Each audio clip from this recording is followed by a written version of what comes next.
Essa banalização, ela não é conveniente a ninguém.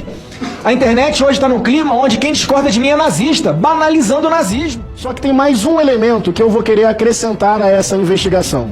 A participação de grupos fundamentalistas religiosos que capturam a religião para um discurso de ódio, de beligerância, de violência, de atentados contra a democracia. Qual a materialidade que existe entre determinadas lideranças fundamentalistas que manipulam a fé e a religião para estimular a violência e o atentado contra a democracia? Senhor presidente, a esquerda ela consegue se superar. Eleger um pastor para vir perseguir outros pastores, separando agora também a classe dos pastores, Márcio Feliciano, entre os fundamentalistas e os normais, que talvez sejam só aqueles filiados a partido de esquerda. É inacreditável o poder de divisão. Para nós, esta é uma CPI dos atos golpistas contra a democracia, e isso se expressou no dia 8 de janeiro.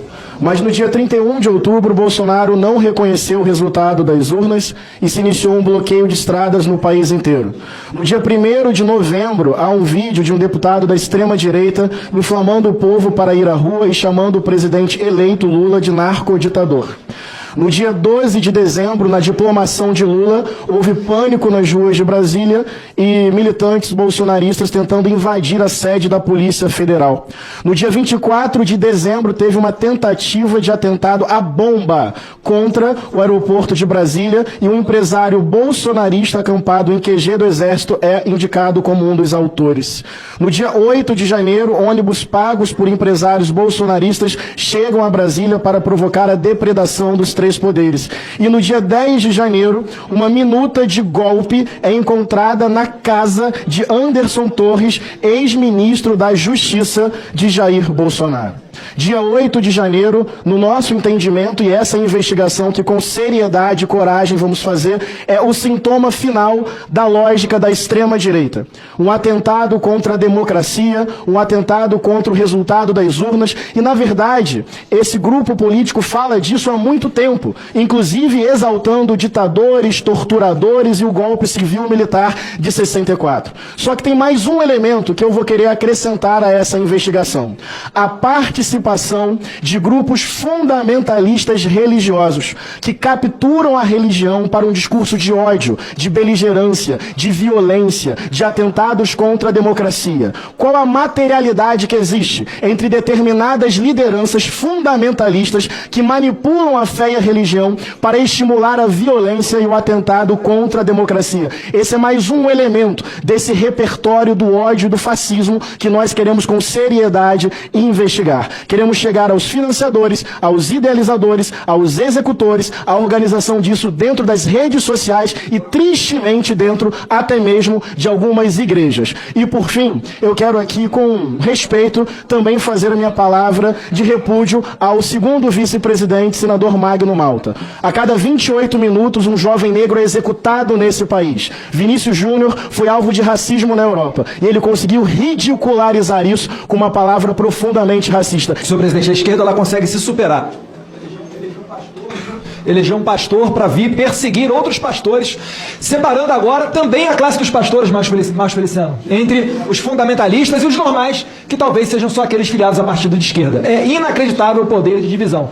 Outro deputado da esquerda que me antecedeu veio falar aqui que eleitores de deputados que compõem aqui essa comissão estavam na Praça dos Três Poderes de 8 de janeiro. Logo, os deputados não mereceriam estar aqui e, por consequência, também devem ser condenados. Talvez para caçar uma cassação do bem, que deputados aqui sejam responsabilizados por todas as atitudes de seus eleitores. Será que a esquerda não se dá conta que esse canhão um dia pode virar contra ela? Ou melhor, que é muito provavelmente, tem gente que fala até que tem uma contagem regressiva para virar esse canhão contra a esquerda? Só que, como diz Lenin, né? Lenin, se for necessário mudar tudo aquilo que a gente disse para alcançar o nosso objetivo, assim nós faremos. Até se dizer, né, antifascistas, anticomunistas, ou seja lá o que for conveniente para a narrativa deles. Eu espero, senadora Elisiane Gama, que nós temos... Elisiane Gama, nós temos uma boa relação desde que Vossa Excelência era deputada. A gente consegue manter um diálogo aberto. Faço muito gosto que Vossa Excelência tenha sido escolhida a relatora dessa comissão para que a gente possa seguir tendo essa boa conversa e não mergulhar num espectro ideológico e que vai impedir da gente fazer um bom trabalho nessa comissão. Qual o bom trabalho dessa comissão? É separar o joio do trigo. Meu Deus do céu, teve matéria da Revista Oeste falando que tinha gente infiltrada, pessoas filiadas a partidos de esquerda que estavam dentro da Praça dos Três Poderes. Será que essas pessoas merecem também ser largadas e trancadas no arcabouço, esquecidas a chave da prisão? Há relatos, e a gente tem que separar o joio do trigo para saber o que é fake news e o que é verdade, de mendigo que foi preso, de pipoqueiro que foi preso, uberista. A maioria daquelas pessoas ali nunca pegou em armas. A colocação do senador Magno Malta foi muito justa. Terrorista Cesare Battisti, 4 homicídios qualificados, matou um pai na frente de um filho, deixou outro cadeirante. Me encontrei quando fui na Itália com o Alberto Torregiani, o cara está na cadeira de roda desde os anos 70, vítima do Cesare Battisti. Agora vamos olhar para aquelas pessoas que foram presas no 8 de janeiro. Será que seriam capazes de fazer tudo isso que um terrorista realmente fez? Essa banalização, ela não é conveniente a ninguém. A internet hoje está num clima onde quem discorda de mim é nazista, banalizando o nazismo. Se jogar no Google aí imagens, deram uma olhada nas imagens do que foi o nazismo, o cara deixava a pessoa definhar, e quando ela estava para morrer, empurrava ela numa vala com outras centenas. Isso é nazismo. Não é o coleguinha que discordou de você da internet, não. Então que Deus nos ilumine para nos dar sabedoria e a gente tenha serenidade aqui para apurar as omissões, os vândalos infiltrados e também, finalizando, presidente, as decisões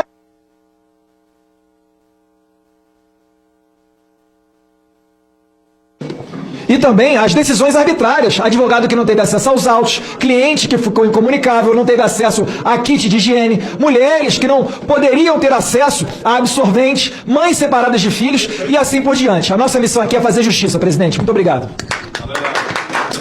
Então nós temos um dado real, nós temos um fato concreto, nós temos a realidade que norteará os trabalhos da comissão.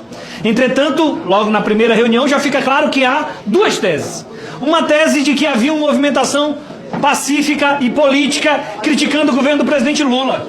Eles estavam andando na rua, olharam o palácio e disseram, bora entrar aqui. Deputado, eu peço silêncio ao plenário para ouvirmos o orador que está usando a palavra. A primeira tese, portanto, é de que era uma manifestação política contra o governo do presidente Lula. Mas a realidade derruba essa tese da manifestação política. Porque o que houve, de fato, foi uma tentativa de golpe de Estado. Não contra o governo do presidente Lula. Não para reclamar contra as políticas públicas, mas contra a sede dos três poderes na Praça da República. O ato do dia 8 não se restringe ao Palácio do Planalto. Este Senado Federal foi atacado, a Câmara dos Deputados foi atacada, o Supremo Tribunal Federal foi atacado e o Palácio do Planalto. Se não vejamos algumas definições de golpe.